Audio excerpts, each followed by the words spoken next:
અમદાવાદના વસ્ત્રાલમાં આતંક મચાવનારા સકંજામાં આવી ગયા। પોલીસે એક સગીર સહિત 14 લોકોની ધરપકડ કરી લીધી છે। ફરાર 4 આરોપીઓની પણ શોધખોળ ચાલુ છે। પંકજ ભાવસાર અને સંગ્રામ સિકરવાર વચ્ચે માથાકૂટ થઈ હતી। પાણીપુરીની લારી રાખવા બાબતે બબાલ ચાલી રહી હતી। સંગ્રામ ન મળતા રસ્તામાં જે મળ્યા એ તમામ પર તેમણે હુમલો કર્યો। પોલીસે આરોપીઓને સાથે રાખી ઘટનાનું રિકન્સ્ટ્રક્શન કર્યું। મોટી સંખ્યામાં સ્થાનિક લોકો એકત્ર થયા।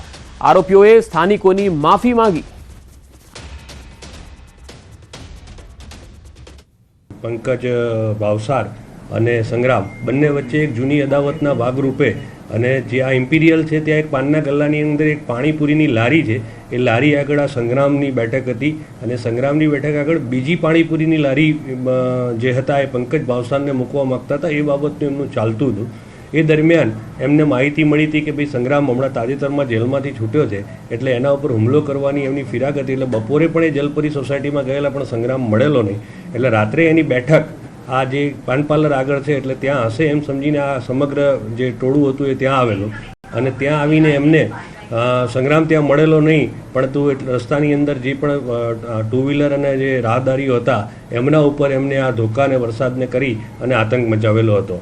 એ બાબતે તાત્કાલિક અમારા પીઆઈ વિધિન 10 મિનિટ્સમાં ત્યાં પહોંચી ગયેલા હતા કારણ કે અમે સીસીટીવી સર્વેલન્સના એક પ્રોજેક્ટ હેઠળ જોવા ત્યાં નીકળ્યા હતા અને મીનવાઇલ સમાચાર મળતા તાત્કાલિક જ પોલીસ પીઆઈ પોતે ખુદ ઘટના સ્થળ ઉપર પહોંચી ગયા હતા અને સમગ્ર અમદાવાદની પોલીસ ટીમ પણ ત્યાં પહોંચી ગઈ હતી। અને ત્યારબાદ અમે જે ક્રેટા ગાડીની અંદર જે રાહદારી જતા હતા જેમના ઉપર હુમલો થયો હતો એમની કાયદેસરની અમે ફરિયાદ લીધી અને એમની રાયોટિંગ અને જૂના આઈપીસીની 307 મુજબની ફરિયાદ લઈ અને કાયદેસરનો ગુનો પણ દાખલ કરેલો છે અને ગુનો દાખલ કરીને અત્યાર સુધીમાં ટોટલ 13 આરોપી અને એક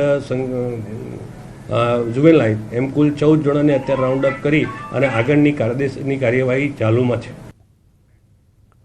વડોદરામાં બેફામ રફતારથી અકસ્માતનો જે મામલો હતો પોલીસે શરૂ કર્યો છે તપાસનો ધમધમાટ। પોલીસે એફએસએલની મદદથી તપાસ શરૂ કરી દીધી છે। આરોપીઓના બ્લડ સેમ્પલ પણ લેવામાં આવ્યા। આરોપીઓએ 8 લોકોને અડફેટે લીધા હતા। અકસ્માતમાં એકનું મોત થયું છે જ્યારે 7 લોકો ઇજાગ્રસ્ત બન્યા છે। अलग अलग टीम बनावी અને આપણે સીસીટીવી ફૂટેજ આખા મેળવ્યા છે કે ક્યાંથી આ લોકો નીકળ્યા હતા અને કઈ રીતે કઈ સ્પીડમાં આવતા હતા। એ ફૂટેજના આધારે હવે એફએસએલમાં મોકલી અને એમની સ્પીડ કેટલી હતી એનું પણ આપણે એફએસએલ દ્વારા પરીક્ષણ કરવામાં આવશે કેટલી સ્પીડમાં એ લોકો જઈ રહ્યા હતા। આ સાથે સાથે એ લોકો આખો દિવસ ક્યાં ક્યાં રહ્યા છે એ ટેકનિકલ સોર્सेस દ્વારા અમે આખું એનું એનાલિસિસ કરીશું અને આખા દિવસની પ્રવૃત્તિ શું હતી આ લોકોની એ પણ અમે એનાલિસિસ કરી રહ્યા છીએ। અને હવે વાત મોતની આગની।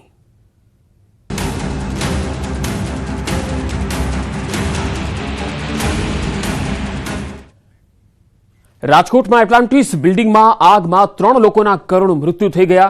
એક ફૂડ ડિલિવરી બોય અને એમ્બ્યુલન્સના ડ્રાઈવર સહિત 3 લોકોના મોત થયા। ડીસીપી જગદીશ બાંગરવાનું નિવેદન, કોઈની બેદરકારી જણાશે તો કડક કાર્યવાહી કરાશે। 150 ફૂટ રિંગ રોડ પરની બિલ્ડિંગમાં આગ લાગી ગઈ હતી। શોર્ટ સર્કિટને કારણે 6ઠા માળે આગ લાગી હતી।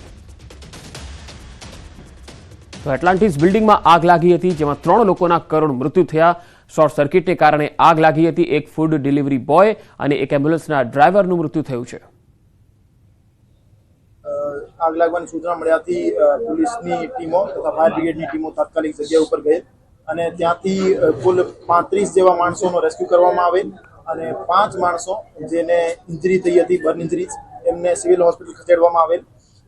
5 પૈકી એકને માઇનર ઇન્જરી હોવાના કારણે તાત્કાલિક ધામા કરી દેવામાં આવ્યા હતા અને બાકી 4 પૈકી 3ના ડેથ નીપજેલા અને એક જે બેન હતા 15 વર્ષના જે હાઉસકીપિંગનું કામ કરતા હતા ત્યાં એ અત્યારે સારવાર હેઠળ છે।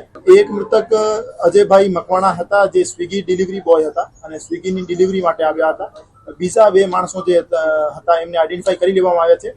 એમને ઘરવાળાનો સંપર્ક કરી લેવામાં આવ્યો છે। પ્રથમ દ્રષ્ટિએ એવું જાણવા મળ્યું છે કે એમ્બ્યુલન્સ ડ્રાઈવર હતા અને ત્યાં બિલ્ડિંગમાં શેના માટે આવ્યા હતા એના બાબતે તપાસ કરવામાં આવશે। તો 6ઠા માળે ફ્લેટમાં કામ કરતી સગીરા દાઝી ગઈ હતી। ઇજાગ્રસ્તની માતાએ સમગ્ર હકીકત જણાવી। ઇજાગ્રસ્તની માતા પ્રથમ માળ પર હતી।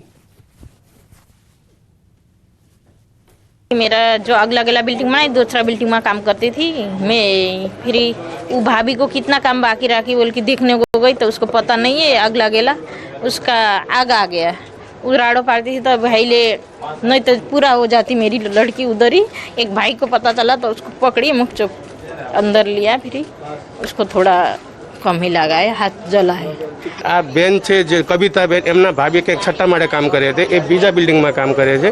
એ જોવા ગયા હતા કે ભાભીએ કામ પૂરું કર્યું કે નહીં, તો અહીંયા ઝડપમાં આવી ગયા છે। જ્યારે એમને ભાભીને પૂછે ને તો કંઈક એસીમાંથી શોર્ટ સર્કિટ થઈને આખી ફર્નિચરનું કામ ચાલે છે, એમાં બધું આવી ગયું છે। એ રીતના ભાભીએ મને જાણ કર્યું। ઘટના સ્થળે અમે ગયા નથી, અમે ડાયરેક્ટ અહીંયા દવાખાના આવ્યા છીએ। છે હવે એ લોકો તો એમ કહે છે કે 3-4 જણા તો વહી ગયા છે, અત્યારે ભાણી છે એ સિરિયસ છે। તો રાજકોટ એટલાન્સિસ બિલ્ડિંગમાં આગના 3ના મૃત્યુ થયા। આગમાં ફૂડ ડિલિવરી બોય અજય મકવાણાનું મોત થયું છે। મૃતક ફૂડ ડિલિવરી માટે ગયા હતા। પરિવારમાં માતમ છવાઈ ગયો છે। પાર્સલ દેવા ગયા હતા ને આગ લાગી એવો બનાવ બન્યો છે। અમને માહિતી એટલી આપી કે તમે આ જગ્યાએ આવી જાઓ, આ ભાઈને આ રીતે થયું છે, એટલે અમે અહીંયા આવ્યા હતા। અહીંયા જોવા જાણવા મળ્યું કે આ ભાઈ અત્યારે બરોબર। અને શેમાં નોકરી કરતા, કેટલા સંતાન? સ્વિગીમાં હજી હમણાં હજી લગભગ મહિનો 1.5 મહિનો થયો છે। પરિવારમાં એક બેબી છે એમને। રાજકોટના ગોંડલમાં રાજકુમાર જાટનું અકસ્માતમાં મૃત્યુ થયું। આ કેસમાં મોટો ખુલાસો થયો। ખાનગી બસ ચાલકે યુવકને અડફેટે લીધો હોવાનું સામે આવ્યું। પોલીસે બસ ચાલક અને ક્લીનરની અટકાયત કરી લીધી છે। પોલીસના જણાવ્યા અનુસાર રાજકોટ અમદાવાદ હાઈવે પર અકસ્માતમાં યુવકનું મોત થયું, ત્યારે ગત 9મી તારીખના રોજ મૃતકના બનેવીની ફરિયાદના આધારે કુવાડવા રોડ પોલીસ સ્ટેશન ખાતે અજાણ્યા વાહન ચાલક વિરુદ્ધ નોંધાયો હતો ગુનો। ત્યારે રાજકોટ શહેર પોલીસની તપાસમાં જૂનાગઢથી અમદાવાદ જતી ખાનગી ટ્રાવેલ્સ બસ દ્વારા અકસ્માત સર્જ્યો હોવાનું સામે આવ્યું। પોલીસે 150થી વધુ સીસીટીવી કેમેરા તપાસ્યા। રાજકોટ એસઓજી પોલીસે ખાનગી ટ્રાવેલ્સના ડ્રાઈવર અને ક્લીનરની અટકાયત કરી છે। રમેશ મેર અને ઇબ્રાહીમ નામના વ્યક્તિઓને જૂનાગઢથી ઝડપી પાડવામાં આવ્યા। અકસ્માત સર્જનાર બસ પણ કબજે લેવાઈ। એક ડમ્પર ચાલક દ્વારા ટીમને માહિતી મળી કે એ પોતે જ્યારે ત્યાંથી 2:33ની આજુબાજુ પસાર થાય છે તેની પહેલાં ત્યાં બોડી પડેલું હતું। એ ધ્યાનમાં રાખીને અને કઈ બસ જે છે એ તેની આગળ ચાલતી હતી તે બાબતે માહિતી મેળવી અને ફર્ધર જ્યારે તપાસ કરવામાં આવી ત્યારે ધ્યાન પર આવ્યું કે મહાસાગર ટ્રાવેલ્સની એક બસ છે 3131 નંબરની, અને તે શંકાસ્પદ જણાઈ।